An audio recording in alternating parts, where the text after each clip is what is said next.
The regular season hasn't ended yet, and officially, the most painful, unforgiving, absolute brutality of an epic catastrophe of the disgusting disgrace of a travesty. Regardless of who wins this coming title, 2025 will always stand out with the incompetence, idiotic, pathetic Dallas Mavericks organization trading away beloved megastar, one-of-a-kind Luka Doncic, despite all the long struggles, given all the craziness, all their seasons. In terms of record, teams gotta be a little below 500, having zero common sense, destroying their fan base overnight. No front office has backstabbed their franchise guy, and beloved Mavs fans as painfully trading away Luka.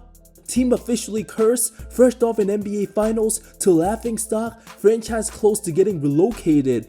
From bad luck to extra karma, complaining about Luka's bad habits and injuries when they traded him for a much older injury-prone nickname Mr. Glass. First game, hurts himself, it's a wrap. Kyrie might have had his best days behind him. Team on verge possibly forcing to forfeit games, not having enough players available when they're supposed to be competing for a championship, to this disastrous result.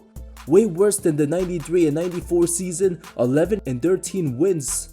Nobody has witnessed a team get destroyed faster than Nico Harrison, the Olsons, and Dumont. Atlanta Hawks, 2004-2005, went through one of the biggest changes, brought in 8 new players, getting rid of nearly all their starters season before, won 3 of their final 35 games, the lowest point the franchise ever felt, from having Jason Terry, 1 game of Rasheed Wallace, Sharif Abdul-Rahim, to Steven Jackson and Bob Surab, all gone by 05, star player Antoine Walker traded to Boston, finished with an all-time worst 13 wins, only to land subpar Marvin Williams, number 2 in the draft, instead of taking Darren Williams or Chris Paul. Before the start of the following season, center Jason Collier tragically passed away from heart failure. The 7-footer was only 28 years old, a truly awful time for the franchise in the mid-2000s. The Boston Celtics, a highly decorated, most accomplished team in NBA history, but had their down years from the late 70s until Larry Bird helped create another dynasty. But during the 97 season, team won just 15 games, lowest all time, had injuries to key guys Dana Barros and Dina Raja. Under ML Carr, finished a historically awful 1-23 against team in their division. What's even worse, a team like San Antonio, already having superstar David Robinson, had season-ending injury, landing number 1 pick Tim Duncan. Boston settled at 3 for Chauncey Billups, traded halfway through his rookie season, failing to hit on the Duncan lottery. Boston nearly destroyed their own brand. Thankfully, Paul Pierce landed in green and white. The painful 90s decade of the Celtics, also summarized by the Len Bias and Reggie Lewis tragic deaths, led to a sharp decline. Essentially, Bias and Reggie could have been similar to what a Brown-Tatum duo looked like. The Brooklyn Nets. The answer's 2022. Franchise supposed to become the next dynasty. Huge failure of a big 3, lasted 16 total games together in unprecedented times filled with drama, tension, politics, dysfunction, and New York State mandates. James Harden demanding out instead of waiting for the decision on Kyrie whether he can play home games. A special trio wasted, all 3 healthy, were easily going to win a title. Postseason ended up with Ben Simmons wearing outlandish outfits on the sidelines, fooled everybody thinking he was going to come back, instead led to a first round sweep. Durant and Irving both demanding out. Even more painful than the 2014 Wash Super Team with Garnett and Pierce. Even the 2010-12 win Nets, everyone knew they'd be bad, but having a chance at a title, being ruined by exterior circumstances with peak COVID insanity, allowing Kyrie to attend Barclays Center as a guest, but not letting him go to work for home games. What an absolute ridiculous time we lived in. Charlotte Hornets, or should I remind you, Charlotte Bobcats, a disgusting travesty, all-time worst 7 wins, perhaps the most unbreakable negative record, the shortened 66-game season, lowest win percentage ever recorded, best player, 15 points empty numbers, Gerald Henderson, in a cruel extra punishment, didn't win the lottery, having the chance to land generational superstar Anthony Davis, instead settled for number 2 pick Michael Kidd-Gilchrist. finishing their season on a 23-game losing streak. Their last win, March 17, 2012. Next regular season win, November 2nd. Boris Diaw gained all his weight. Tyrese Thomas didn't care. Corey Maggette getting washed. Kemba was a rookie. Franchise hasn't won a playoff series since Bron was in high school. Chicago Bulls, been bad for a while, but nothing hurts more than knowing you have a potential dynasty in place. With the youngest MVP winner a year later tragically tore his ACL, 23 years old, never the same again. Title hopes and aspirations instantly thrown out the window. April 28, 2012, a tragic day Bulls fans will never forget, leading to one of the most popular what-ifs, having a solid contender with rookie Jimmy Butler, established Luol Deng, Carlos Boozer, Taj Gibson, and Joakim Noah from back-to-back #1 seeds, the only team to challenge Miami. His ACL injury just opened the floodgate for other concerns. Being much relied on his athleticism, took a while for Rose to find his rhythm again. This franchise been a mess ever since Jimmy Butler left. The Bulls did have a dark stretch post-Jordan era, but owner to this day still living high off of MJ's championships. Cleveland Cavaliers, the moment Bron announced his decision to South Beach, the entire city had a massacre. From jerseys being burned to massive riots, everything went downhill overnight for the franchise. Nobody even thinking LeBron was ever going to return became public enemy #1. The hometown sensation meant everything for the team, knowing they'd be extremely bad for a long time. Went from 61 wins, championship aspirations, to teaming up with two superstars. Cleveland then won 19 games, even had a 26-game losing streak. Most of the role players around him also left. Fans had to witness Alonzo G. At least when James left Miami to return back to the land, the Heat had more continuity, Cleveland being 100% dependent on their one superstar. July 8, 2010, one of the biggest gut punches a fan base ever witnessed, but after the 2016 title, all things forgiven. Detroit Pistons, just last season, tied for a record 28-game losing streak, got so bad at one point, many didn't know if they were even going to win more than 5 games the whole season. From Kate Cunningham struggling to hold back tears, giving Monty Williams a whopping 6-year $78.5 million when he didn't want to coach in the first place, to having bust-on-bust Killian Hayes, Marvin Bagley, and James Wiseman eventually won 14 contests, worst the franchise ever experienced. By January 1st this season, this year's Pistons team win total already surpassed all of last season's. At least Kate was promising, with the upgrades of even Tobias Harris, Tim Hardaway Jr. and Malik Beasley made a massive difference. Many even call last season's Pistons worst NBA team all time. 12 months later, Kate's came a long way. Denver Nuggets 1997-98, an absolute dreadful 11 wins, the worst time endured by the fans after a series of bad decisions back in 96 when franchise star Dikembe Mutombo walked away in free agency, traded away Jalen Rose, Muhammad Abdul-Rauf, and second pick of the draft Antonio McDyess. Team started 2-38 overall, had the worst offense and defense in the league. Many celebrated the team's 10th win in their 77th game like it was their championship. Going through a 23-game losing streak, the 98 Nuggets, considered one of the 5 worst NBA teams all time, ended up with the 3rd pick taking Rafe LaFrentz over the likes of Antoine Jameson and Vince Carter. Team remained terrible until Carmelo Anthony's arrival.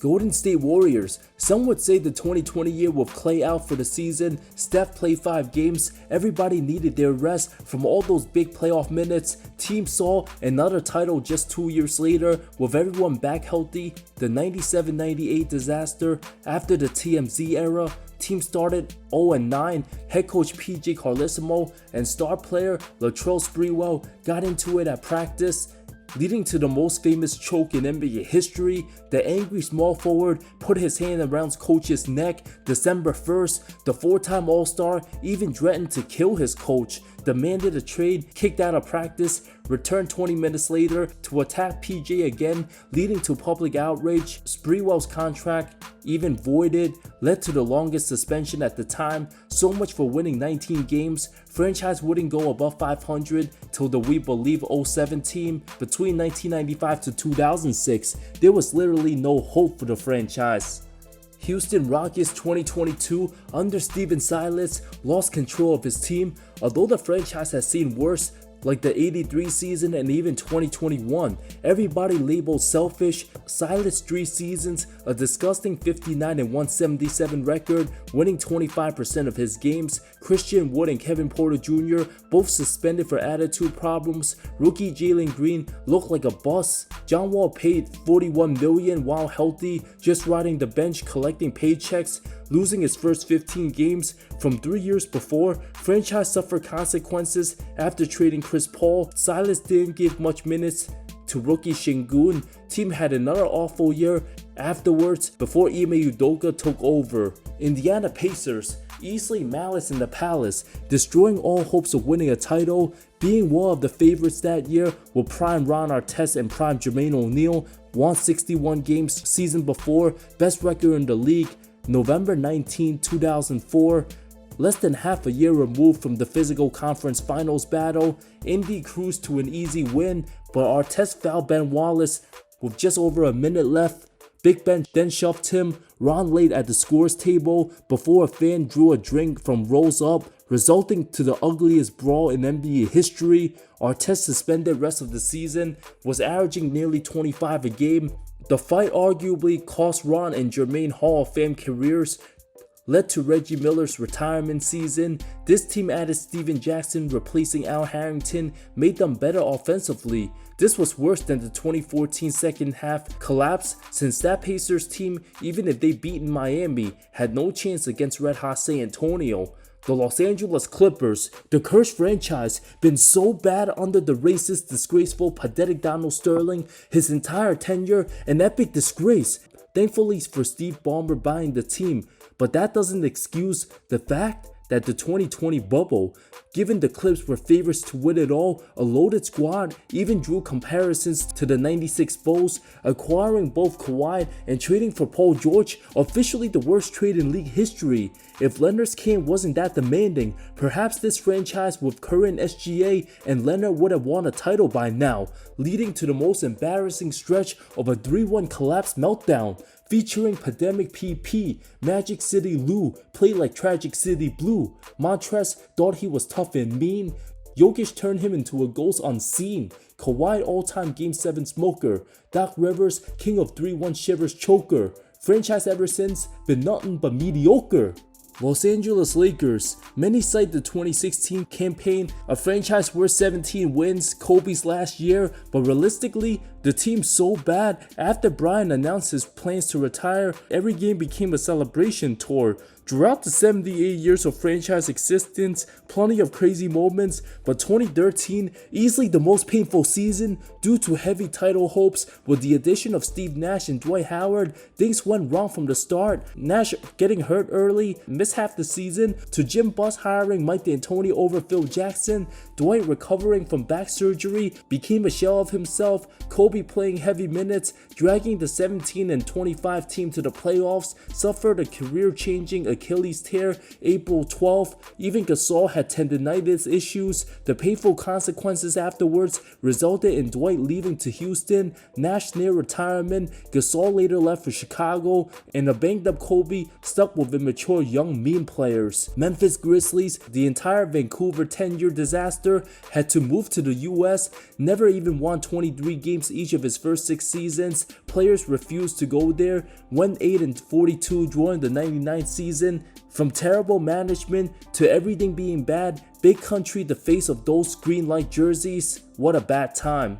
Miami Heat 2008, 2 years removed from their championship year. Everything collapsed from Shaq and Pat Riley fighting to everyone still on that title team washed, besides Wade and Haslam.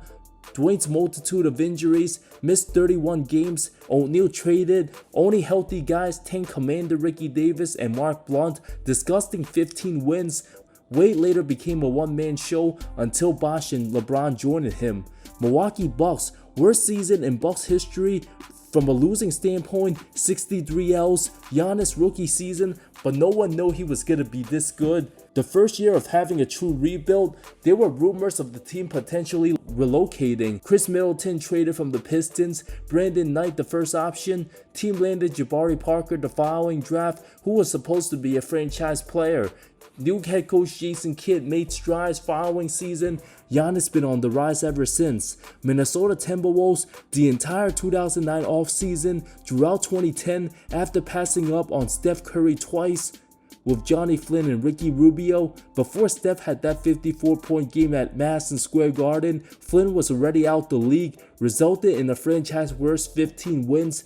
Given all the team disasters every decade, taking 2 point guards ahead of Steph, indefensible. One team's loss became another's gain. Golden State now the most valuable franchise in the league thanks to one man and a couple unforgiving decisions. New Orleans Pelicans, everything about this season stinks, trading away overrated, unavailable Brandon Ingram for Bruce Brown and Kelly Olynyk, an absolute travesty. Zion Williamson remaining with the franchise, an absolute travesty. Trading for injury-prone DeJounte Murray, an absolute travesty. Officially having the worst rebuild all time. When former players say this team's cursed, everybody better be worried. Williamson himself can dominate when he wants, but after more injuries, missing months and months, how much of this nonsense can this organization take? The New York Knicks rock bottom for too long. 2015 and 2019 tied for franchise worst 17 wins. The Phil Jackson saga, worst the Fizdale disaster. I'm going with 2015 based on the horrendous all-time meme starting lineup. Everything turned to shit, from Carmelo Anthony electing to stay when many sure he was going to take his talents to Chicago, being out after the All-Star break, and most of the guys from 2 years ago pretty much retired or super washed up. Absolute lowlights. J.R. Smith and Iman Shumpert salary dumps only to help LeBron's Cavs contend and eventually win a title. The Alexei Shev, Andrea Bargnani, Shane Larkin times. OKC Thunder 2016, so close to going to the finals. Up 3-1 on the 73-win Warriors. The Durant-Westbrook duo hit a brick wall. Both played hero ball alongside Klay Thompson's record 11 threes. Up 7 with 5 minutes left. Guys like Andre Robertson and Dion Waiters didn't cut it down the stretch. Absolutely painful loss, leading to KD taking his talents to Golden State just weeks after, when him and Russ could have completed the toughest playoff run by beating 67-win San Antonio, 73-win Golden State, and 57-win Cleveland. The fact that Durant joined the team that beat him still makes many people's blood boil to this day. Orlando Magic, not their worst overall year, but officially hit rock bottom 2021 from the endless rebuilds, desperately seeking for answers post Dwight Howard, from the failed picks of Mario Hezonja and Mo Bamba, too long clinching onto Vucevic, Evan Fournier, and Aaron Gordon. AG traded midseason to Denver. Markelle Fultz ACL injury. Jonathan Isaac missed the full year. Team played 28 different players all season. 20 of those guys had a spot in the starting lineup at one point. Vucevic traded for Wendell Carter and Otto Porter. Took a while for the Magic to be okay again. Philadelphia 76ers 2025, worse than the 9-win season in 73. Given Joel and his fake co-second star Paul George supposed to compete for a title, both enjoying their times in Cancun after extending the most bootlegged MVP of this generation. And a full-time podcaster, half-wash, half a season, prehistoric P, the process absolutely huge failure, from risking Embiid back last playoffs only to get bounced in round 1, sacrificing his body to hop on Team USA's bandwagon, fanbase begging to apologize to Tobias Harris, a shameful, disgusting franchise that needs a full rebuild now. The Phoenix Suns, a close one between 2022 and 07, 2 tragic losses, but their best team assembled, 61 wins led by Prime Nash and Amari. After tying the series with San Antonio, Robert Horry's heat check on the 2-time MVP resulted in more harm for the Suns. Amari and Boris Diaw slightly got off the bench, leading to Game 5 suspensions, a game San Antonio narrowly won down the wire, a moment in Suns franchise history that might haunt them for the rest of the century, the victims of unfortunate circumstances. Portland Trailblazers. Aside from bad luck centers, franchise almost as bad lately as the Washington Wizards of the West. The 2011-12 season, record-wise 28-38.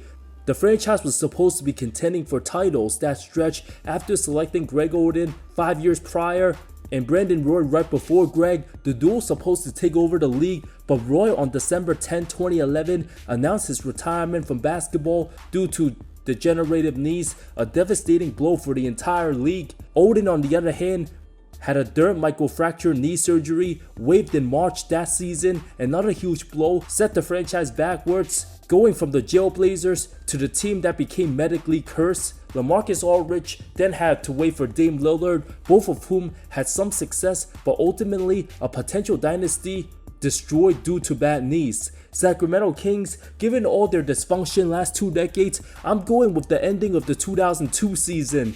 Best year and arguably best team to never win a title, too much suspicious evidence. The league and rep collaborated Game 6 conference finals in coordination, ensuring a Lakers victory, forcing a deciding Game 7, being the bigger and more attractive market. May 31st, 2002 will forever go down as one of the worst days not only in Sacramento Kings history, but one of the biggest robberies the world of sports will ever see. When they were supposed to make the finals, easily would have beaten New Jersey with all the respect. The franchise's lone title remains with the Rochester Royals 1951, nothing to look forward to long term. San Antonio, their worst season all time, 1997, when they tanked for Duncan, knowing what they were doing, but their most brutal end came Game 6 2013 finals. Pop's dumb decision, taking Duncan out on defense, allowed Miami to crash the offensive glass, not once but twice, leading to much needed shots. The trophy celebration inches away from entering the arena